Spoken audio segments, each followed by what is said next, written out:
मुख्यमंत्री हेमंत सोरेन गढ़वा विधानसभा क्षेत्र में झारखंड मुक्ति मोर्चा से उम्मीदवार और मंत्री मिथिलेश कुमार ठाकुर के नामांकन में सोमवार को गढ़वा पहुंचे।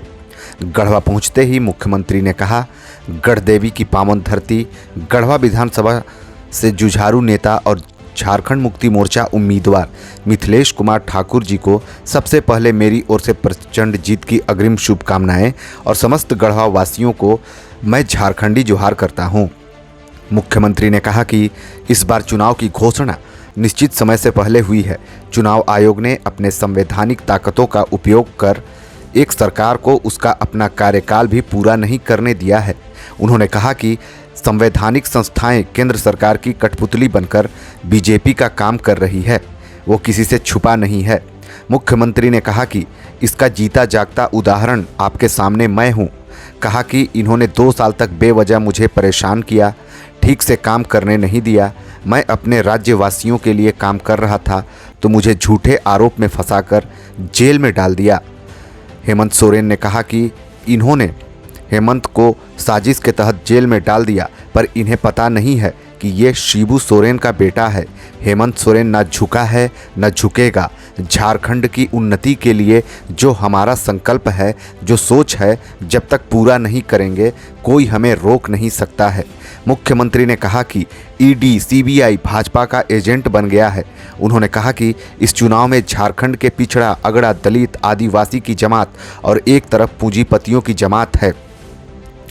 उन्होंने कहा कि गढ़वा की सूरत और तस्वीर पहले से बदल गई है। हेमंत सोरेन ने कहा कि झारखंड को हमने बनाया है और हम ही लोग संवारेंगे। उन्होंने कहा कि आप लोग सावधान रहिएगा, ये लोग हिंदू, मुस्लिम, सिख, ईसाई करेगा, इसलिए आप लोग मिथिलेश ठाकुर को पुनः विधानसभा में भेजिए। साथियों, ये चुनाव फिर से इस राज्य में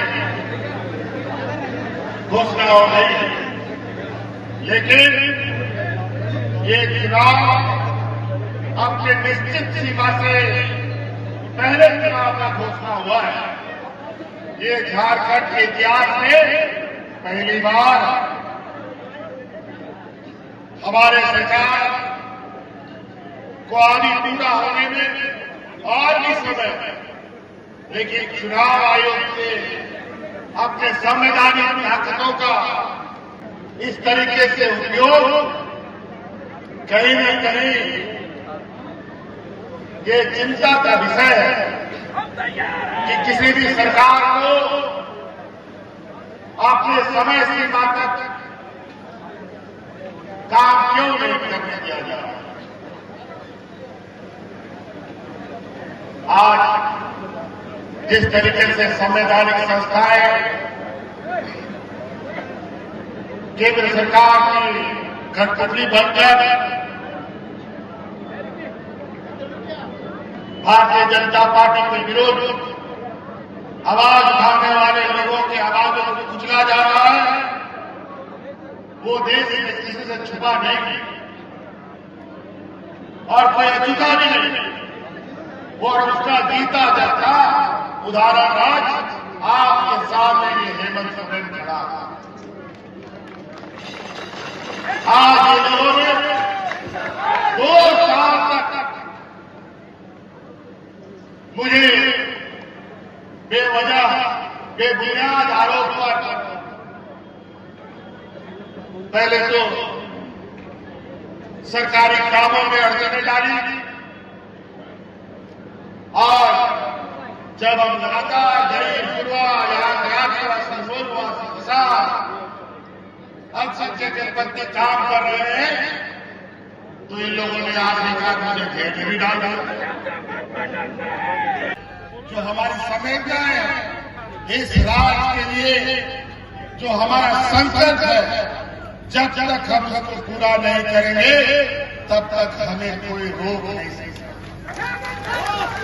आज इसलिए इनको तकलीफ है, यहाँ की महिलाओं को सशक्त करने का इनको तकलीफ है, यहाँ के किसानों को मजबूत करने का। क्या हुआ? किसानों का आज दुगना करने की बात करने वाली है भारतीय जनता पार्टी के लोग कहां चले गए? आज किसानों का आंदोलन से 1000 किसान की मौत चली गई, लेकिन न किसानों का आज दुगना हुआ, न एमएसपी उनका मजबूरी की घोषणा हुई। आज ये हमारी सरकार ने इस राज्य के किसानों का 2 लाख रुपए तक का ऋण माफी करने का काम किया है।